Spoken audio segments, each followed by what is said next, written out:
Accusé, levez-vous.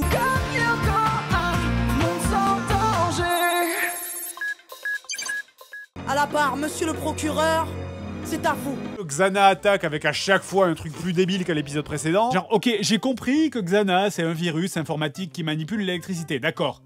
Mais là... J'ai commencé à flotter dans les airs. Rupture du champ gravitationnel. Résultat, un état d'apesanteur local et spontané. Tu vois un rapport entre électricité et apesanteur? Les champs magnétiques. Les explications du professeur Muller. En termes scientifiques, on appelle ça une grosse connerie. Oh, excuse-moi, je t'ai coupé là. Qu'est-ce que tu disais? Le coup est parti tout seul. Je t'en prie, continue. Où t'en étais? Je t'ai coupé la parole là. Une grosse connerie.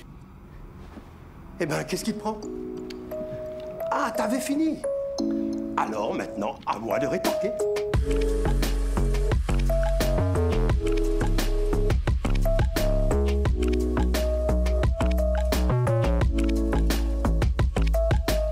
Allons. Quelle indignité. Faites preuve d'un peu plus de respect envers mon client, s'il vous plaît, monsieur Dugrenier. Car l'on parle ici de l'une des séries françaises qui s'est le mieux exportée à l'international, en Europe et en Amérique du Nord, répandant ainsi l'image d'une jeunesse française street cred qui nique des mères en protégeant le monde d'un virus énervé qu'ils ont malheureusement libéré. On pourrait arguer du fait qu'ils ne cassent des gueules que dans un monde virtuel, mais ça ce sont des remarques de rageux qui s'appellent Steven, qui ont fait 2 ans de karaté et qui préféreraient voir des gamins de 12 ans taper leur meilleur Krav Maga en vrai. De ce point de vue, la série est quand même scénaristiquement assez cohérente. De plus, c'était à une époque où les jeunes sur les ordinateurs étaient vus comme ça. Eh bien, fils de pute! Et où la jeunesse française ne gobait pas encore les boules de Squeezie et Gotaga. Il en fallait des couilles pour sortir ça à une époque où même Dofus, WoW et les Hardstock Silver sur LoL n'existaient pas encore. Et quelque part, la série est purement visionnaire à bien des égards. Mais passons.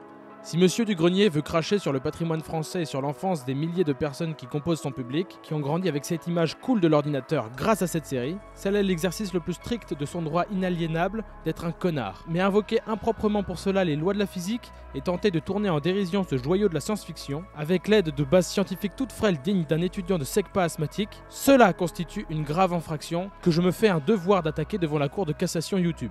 Rappelons les chefs d'accusation invraisemblables qu'a le cran de soutenir Monsieur Dugrenier. Il lui paraît donc impossible qu'un champ magnétique puisse être à l'origine d'un phénomène d'apesanteur. Eh bien, je vais me faire un devoir de prouver le contraire à notre assemblée d'aimables jurés, même proposer à l'aide d'un modèle mathématique les grandeurs physiques nécessaires pour qu'un tel phénomène ait lieu. Mais avant toute chose, on va juste rappeler un concept simple qui permettra d'introduire les phénomènes physiques ici à l'œuvre. On va rappeler à votre souvenir le fait qu'un aimant est composé de 2 pôles, nord et sud, et qu'entre 2 aimants différents, les pôles opposés s'attirent, à la différence des pôles identiques qui se repoussent. Voilà, tout le monde situe ce que je dis? Alors, je ne sais pas s'il y a vraiment matière à débattre en réalité. Parce que, oui, un être humain peut l'éviter grâce à un champ magnétique. Notamment parce que l'eau est diamagnétique. Qu'est-ce donc cette diablerie? Vous ne savez pas ce que ça veut dire? Simplement, cela caractérise le comportement de certains matériaux qui, lorsqu'ils sont soumis à un champ magnétique, vont créer une faible aimantation opposée à ce champ. Ce qui rend possible la lévitation, car les molécules diamagnétiques sont autant de petits aimants repoussés par le champ magnétique.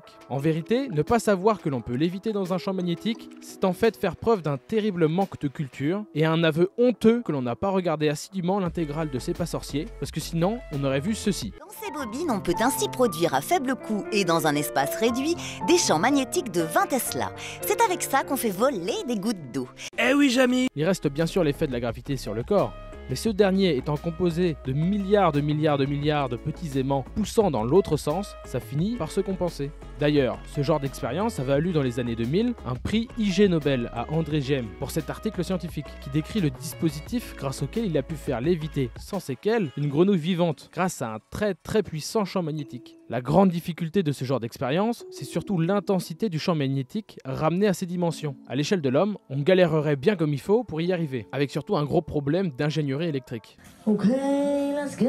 Bon, pour résumer et s'assurer que personne n'est perdu, on doit générer un très puissant champ magnétique, vulgairement un gros aimant comme ça, et à cause d'une propriété des matériaux diamagnétiques, les corps, notamment composés d'eau, vont se comporter comme des aimants orientés dans le mauvais sens, entre guillemets, et on a tous déjà fait l'expérience de forcer comme des cons sur 2 aimants pour constater qu'il y a bien une force qui les repousse.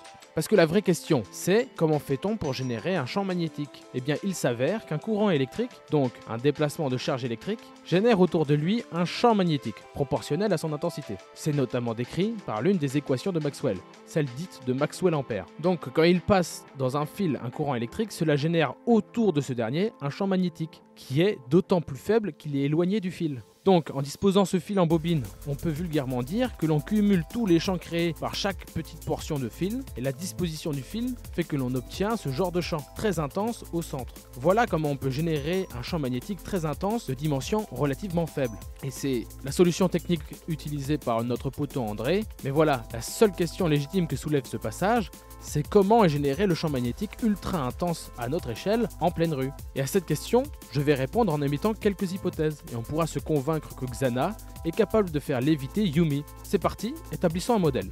Alors premièrement, d'où peut provenir le champ magnétique? On va considérer qu'il y a dans le sol des câbles électriques servant à alimenter ces lampadaires, de part et d'autre de la route. Donc, assez simplement, l'idée est la suivante. S'il passe deux courants ainsi, générant deux champs se superposant, il suffirait que ces courants soient colossaux pour que la lévitation soit possible. On a donc là le modèle de deux fils que l'on considère infinis compte tenu des dimensions du problème.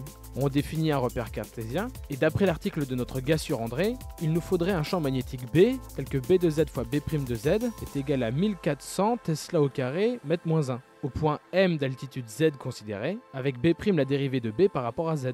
On va dans un premier temps trouver la formule du champ magnétique pour un fil en coordonnées polaires. Puis on va réinjecter ce résultat dans notre modèle à deux fils, dans notre repère cartésien. Alors on s'adonne au crypto-classique exo de maths spé d'électromagnétisme, on se penche sur les symétries du système, et l'on remarque que le plan ERMEZ constitue un plan de symétrie de la distribution de courant, et donc le champ magnétique créé par ce courant est normal à ce plan, soit selon Eθ. Par le principe de Curie, et car l'étude est invariante par translation selon Z, et par rotation selon θ, on obtient donc B de M revient à B de R selon Eθ. On est donc dans le cadre de la magnétostatique, et on applique la formule de l'équation intégrale de Maxwell-Ampère, un contour fermé orienté arbitraire. On prend un cercle de rayon R centré sur l'axe du fil. La circulation de B sur ce contour est égale à μ0, l'intégrale double sur la surface de la section de J, la densité de courant. La section s'appuyant sur le contour orienté choisi. Et avec μ0, la constante de perméabilité magnétique du vide. Donc, B est égal à μ0 fois l'intensité du courant traversant la section choisie sur 2πr, le tout selon Eθ. D'après le principe de superposition et en réinjectant le résultat précédent dans notre modèle à deux fils, on trouve que B est égal à B1 plus B2, et dans la mesure où les plans x égale 0 et y égale 0 sont plans d'antisymétrie, le champ magnétique dans ce repère est selon EZ. Donc on s'intéresse qu'à la somme des composantes selon EZ, et on projette le vecteur Eθ précédent selon EZ dans notre nouveau repère. Et on a Eθ scalaire EZ qui est égal à cos gamma, qui est aussi égal à A sur la racine carrée de A carré plus Z carré. Et oui, même au niveau bac plus 2, on utilise encore le théorème de Pythagore. Et donc finalement on obtient B est égal à μ0 AI sur pi facteur de A carré plus Z carré. On dérive cette expression par rapport à Z pour obtenir B'. Donc la dérivée de B par rapport à Z est égale à la dérivée par rapport à Z de μ0 AI sur pi facteur de A carré plus Z carré, soit moins 2 μ0 IAZ sur pi A carré plus Z carré, le tout au carré. Je vous rappelle qu'en parcourant l'article du brave André, on a trouvé la condition sur le champ pour qu'il puisse y avoir lévitation, soit BB' est égal à 1400 Tesla carré mètre moins 1. Et donc l'intensité du courant passant dans les câbles constitue la seule inconnue du problème. On en a une expression, donc I est égal à racine carrée de moins bêta, pi carré, A carré plus Z carré au cube, sur 2 μ0 carré, A carré Z. Maintenant, il suffit d'estimer les grandeurs A et Z. On peut tracer la nappe paramétrée de I en fonction de A et de Z pour obtenir la figure suivante, ce qui nous donne un ordre de grandeur de l'intensité pour ces plages de valeurs de A et de Z qui sont cohérentes avec notre extrait. Maintenant, discutons un peu de ces résultats. Alors tout d'abord, ce genre d'intensité, c'est turbo-énervé, du genre 100 à 1000 fois plus important par rapport à ce que l'on peut obtenir en laboratoire. Parce qu'il y a deux problèmes qui se posent quand on joue avec de très importantes intensités. C'est premièrement l'effet Joule, et deuxièmement, la force de Lorentz. L'effet Joule caractérise l'énergie dissipée sous forme de chaleur dans un matériau qui résiste au passage du courant. Alors c'est pratique quand tu veux avoir un radiateur ou un grille-pain, mais c'est très moyen quand il s'agit d'une ligne électrique, parce que ça peut amener à la fonte pure et simple du conducteur, même s'il est très bon. Et c'est pourquoi on s'amuse en labo avec des supraconducteurs à moins 250 degrés Celsius, pour éviter de foutre le feu partout et de faire fondre tous les circuits. Et alors la force de Lorentz, qui est à l'origine de la force de Laplace, c'est celle qui est à la base de toute voiture électrique. Dans un champ magnétique, le passage d'un courant dans un conducteur fait que ce conducteur subit une force dite de Lorentz, elle aussi proportionnelle à l'intensité. Donc si je résume, plus tu montes en intensité et qu'en plus tu as un champ magnétique non négligeable à côté, plus tu augmentes tes chances de faire littéralement bondir ta ligne électrique en fusion, ce qui n'est pas tellement le but recherché.